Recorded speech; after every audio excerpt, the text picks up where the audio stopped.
ഈമാൻ കാര്യങ്ങളൊക്കെ അറിയാമോ? ഇസ്ലാം കാര്യങ്ങളോ? അൽഹംദുലില്ലാ. ഞാൻ പണ്ട് മലപ്പുറത്ത് ജോലി ചെയ്യുമ്പോൾ രാത്രി കാലങ്ങളിൽ പെട്രോളിംഗ് നടത്തുമ്പോൾ അവിടങ്ങളിൽ ഈ പിള്ളേരൊക്കെ ഡ്രൈവിങ്ങിന് കാറൊക്കെ എടുത്തിട്ട് ഇറങ്ങും. അപ്പൊ ഞാൻ അവരോട് രാത്രി പിടിക്കും. ലൈസൻസ് ഇല്ലാത്ത ഒരാളാണോ ഡ്രൈവിംഗ് പഠിക്കേണ്ട അവർക്ക്. അപ്പൊ പിടിക്കുമ്പോ അവരോട് ഞാൻ ചോദിക്കും ഇങ്ങനെ, ഇസ്ലാം കാര്യം എത്ര, ഈമാൻ കാര്യം എത്ര? ഞാൻ എന്നെ വിഷമിപ്പിച്ച സംഗതി എന്താണെന്ന് വെച്ച് കഴിഞ്ഞാൽ, ഞാൻ പിടിച്ച് ചോദിച്ചാൽ 90% കുട്ടികൾക്കും ഇസ്ലാം കാര്യം ഈമാൻ കാര്യം അറിയില്ല എന്നുള്ളതാണ്. അതാണ് എന്നെ വിഷമിപ്പിച്ചത്. പക്ഷെ അതുകൊണ്ടൊരു ഗുണമുണ്ടായി.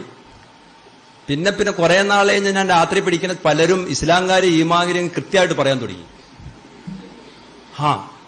അപ്പൊ ഞാൻ അവരോട് ചോദിച്ചു, കൊള്ളാം, ആദ്യമൊക്കെ ഭയങ്കര സന്തോഷമായി, അൽഹംദുലില്ലാ കൊള്ളാം. പക്ഷെ പിടിച്ചവിടെ പോയപ്പോ അറിയാവുന്നവരായി കൂടുതൽ. ഇതെന്താ സംഭവം എന്നായി. ഇപ്പൊ ഞാൻ തന്നെ അവരോട് ചോദിച്ചത് എന്താ എങ്ങനെ സംഭവം വെച്ചപ്പോ അവര് പറഞ്ഞു, ഇപ്പൊ കംപ്ലീറ്റ് ഫ്ലാഷാണ്. പുതിയ SI ഉണ്ട്. SI രാത്രി ഡ്രൈവിംഗ് പഠിക്കുമ്പോൾ വേറെ ഒന്നും ചെയ്യൂല.